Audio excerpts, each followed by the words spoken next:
मीठू मीठू तोते ये अमरूद मुझे दे दो, मुझे बहुत भूख लगी हुई है। ना गोरी, ये अमरूद मैं अपनी पत्नी के लिए लेकर जा रहा हूँ, वो सुबह नाश्ते में खाएगी ये अमरूद। ऐसा कहते हुए मीठू अपना अमरूद उठाए वहाँ से चला जाता है। ऐसे पके पके अमरूद भी इस मोटी चोंच वाले को ही मिलते हैं। मैं तो सुबह से उड़ती फिर रही हूँ, कुछ भी खाने को नहीं मिला अभी तक। थक हार कर गोरी कवि भूखी ही घर चली जाती है। सुनाओ भी गोरी, कोई फल मिला खाने को? कालू, सारा दिन फिरने के बाद भी कुछ भी नहीं मिला। लो ये दाना खा लो, मैंने तो ये दाना खाकर ही पेट भर लिया है। मैं भूखी तो रह लूंगी, मगर ऐसे ठंडी के मौसम में ये सूखा दाना नहीं खा सकती। मेरा तो पेट भरा हुआ है, मैं तो चला सोने।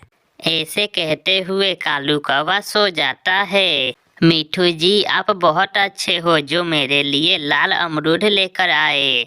ओ कवि की बच्ची मुझसे ये अमरूद मांग रही थी, मैंने उसे मना कर दिया। मीठू जी, उससे आप ज्यादा मुंह न लगाया करो, वो बहुत दुष्ट कवि है। आधी रात हो जाती है, खाली पेट गोरी को नींद नहीं आ रही थी। फिर गोरी कवि कालू के पास जाकर देखती है, कालू गहरी नींद सोया हुआ था। फिर गोरी कवि घर से निकलती है, वो सीधे मीठू के घर जाती है। वो मीठू के घर के खिड़की के पास जाकर बैठ जाती है और अपनी चोंच से शेर की आवाज निकालने लगती है। मीठू मीठू जी, जल्दी उठो, बाहर कोई है, खिड़की के पास कोई है। मीठू भी उठ जाता है।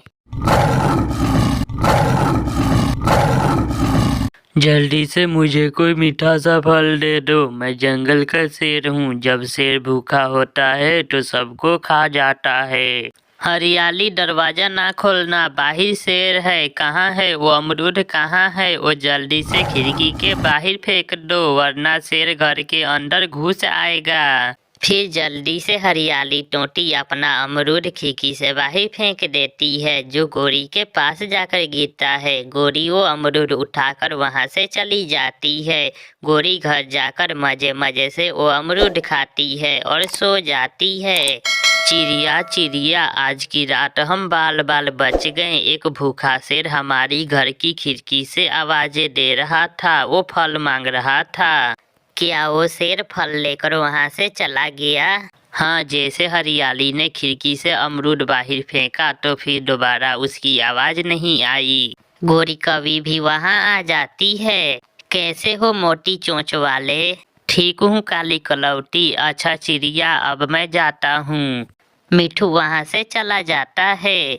गोरी, रात को ध्यान से सोया करो, आज मीठू के घर एक शेर आ गया था। बहुत मुश्किल से मीठू ने एक अमरूद देकर शेर को भगाया।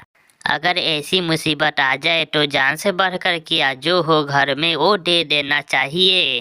कालू कालू, वो मीठू तोता और चिड़िया बहुत डरे हुए हैं, वो तो सच का शेर समझ रहे हैं। आज मैं भी जाऊंगा तुम्हारे साथ और छोटी चिड़िया से शेर बनकर भोजन लेंगे। कुकू बेटा, शाम होने वाली है, हंडिया में पानी डालकर चूल्हे पर चढ़ा दो। मम्मा, गर्म पानी से हम रात को क्या करेंगे?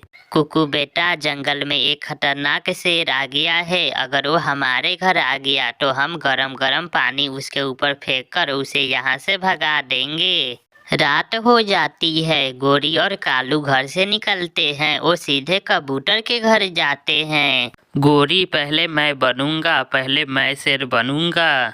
फिर कालू कौवा शेर की आवाज निकालता है।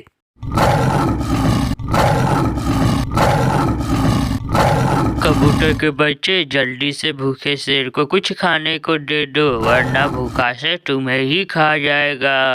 कौन है बाहर, कौन है? सुना नहीं? भूखा शेर हूँ, भूखा शेर, जल्दी से कुछ खाने को दो।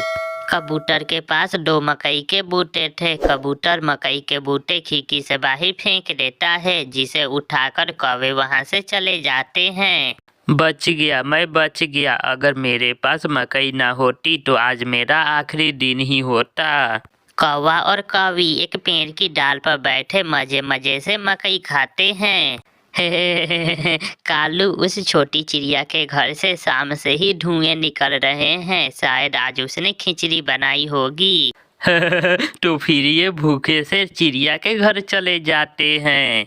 फिर वो दोनों हंसने लग जाते हैं। चिड़िया और उसका बेटा गहरी नींद सोए हुए थे।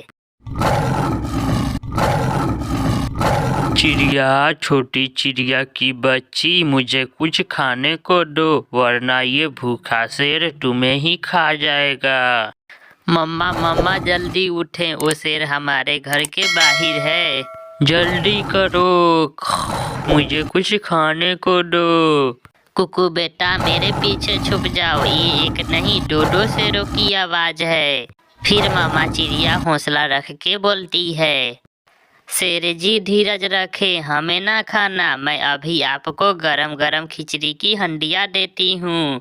कालू, मैं ना कहती थी आज चिड़िया ने खिचड़ी बनाई है। चिड़िया गरम गरम पानी वाली हंडिया उठाती है और खिड़की से बाहर गिरा देती है। कालू तो उछलकर बच जाता है, मगर गोरी के ऊपर सीधा गरम गरम पानी गिर जाता है।